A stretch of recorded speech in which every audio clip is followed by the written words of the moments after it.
এই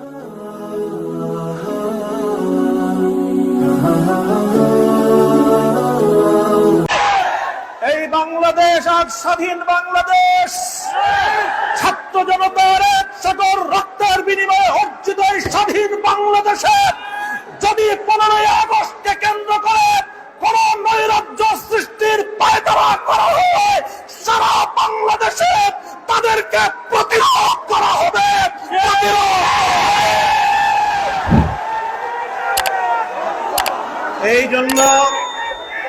এই জন্য আমরা বৈষম্য বিরোধী ছাত্র আন্দোলনের নেতৃবৃন্দ, অন্তর্বর্তীকালীন সরকারের দায়িত্বশীলদের পাশাপাশি হেফাজতে ইসলামের নেতা কর্মীদেরকে আমি আহ্বান জানাতে চাই, আগামীকাল 15ই আগস্ট, 16ই আগস্ট এবং গোটা আগস্ট মাস জুড়ে আমাদেরকে সতর্ক থাকতে হবে। কারণ মনে রাখবেন, আওয়ামী লীগের রাজনীতি হলো প্রতিহিংসার রাজনীতি।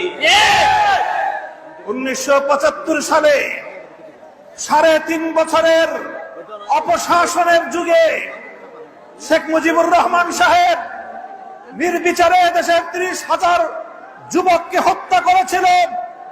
এদেশের বাকশাল কায়েম করার মধ্য দিয়ে মানুষের সকল অধিকারগুলো তিনি হরণ করেছিলেন।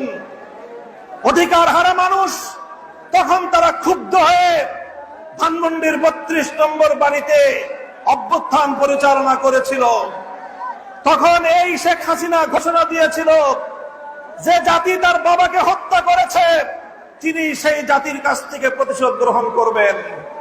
বিগত 45 বছর ধরে শেখ হাসিনা প্রতিশোধের রাজনীতি করেছেন, প্রতিশোধ দিয়েছেন আমার বাংলার তাওহীদি জনতার বিরুদ্ধে, প্রতিশোধ নিয়েছেন বাংলার স্বাধীনতাকামী মুক্তিকামী জনতার বিরুদ্ধে, প্রতিশোধ নিয়েছেন বাংলাদেশের ছাত্র জনতার বিরুদ্ধে, প্রতিশোধ নিয়েছেন এদেশের হেফাজতে ইসলামের লক্ষ লক্ষ নিরপরাধ মানুষের বিরুদ্ধে।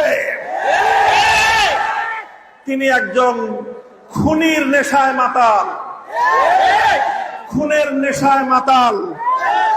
আপনারা লক্ষ্য করে থাকবেন, যারা মাতাল হয়, মদখোর হয়, তারা সারাদিন যে যেখানে থাকে, দিন শেষে রাতের বেলায় সব মাতালগুলো একসাথে হয়ে মদ্যপান করে মাতলামি করে।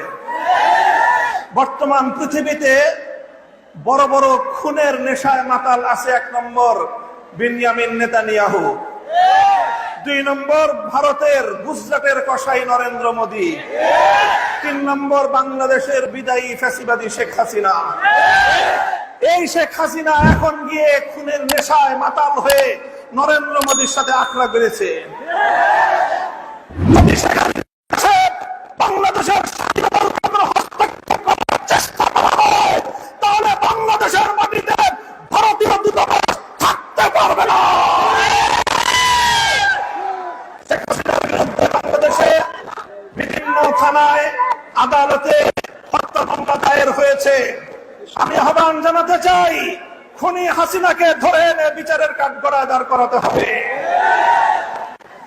প্রিয় সাথী ও বন্ধুগণ, বক্তব্য শেষ। ইনশাআল্লাহ বিগত দিনে যেভাবে আমরা রক্ত দিয়েছি পিলখানায়, যেভাবে আমরা রক্ত দিয়েছি সপ্তাহ চক্রে, যেভাবে আমরা রক্ত দিয়েছি মোদী বিরোধী আন্দোলনে হাটহাজারীতে, যেভাবে রক্ত দিয়েছি আমরা মোদী বিরোধী আন্দোলনে ব্রাহ্মণবাড়িয়ায়, ঠিক আগামী দিনেও দেশের স্বাধীনতা রক্ষার জন্য, ইসলামের হেফাজতের জন্য যদি আবার রক্ত দেওয়া হয়, স্বাধীনতার ঝান্ডা নিয়ে রক্ত দেওয়ার জন্য প্রস্তুত থাকবে।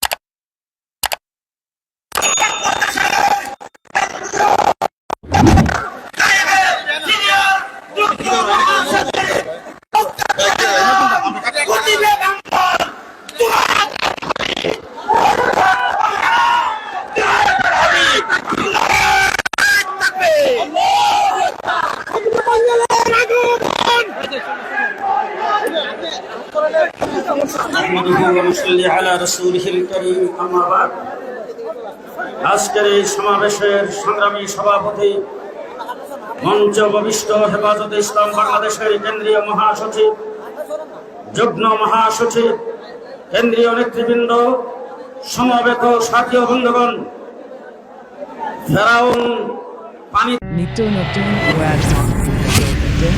সাথে মুসলিম মিডিয়া ইউটিউব চ্যানেল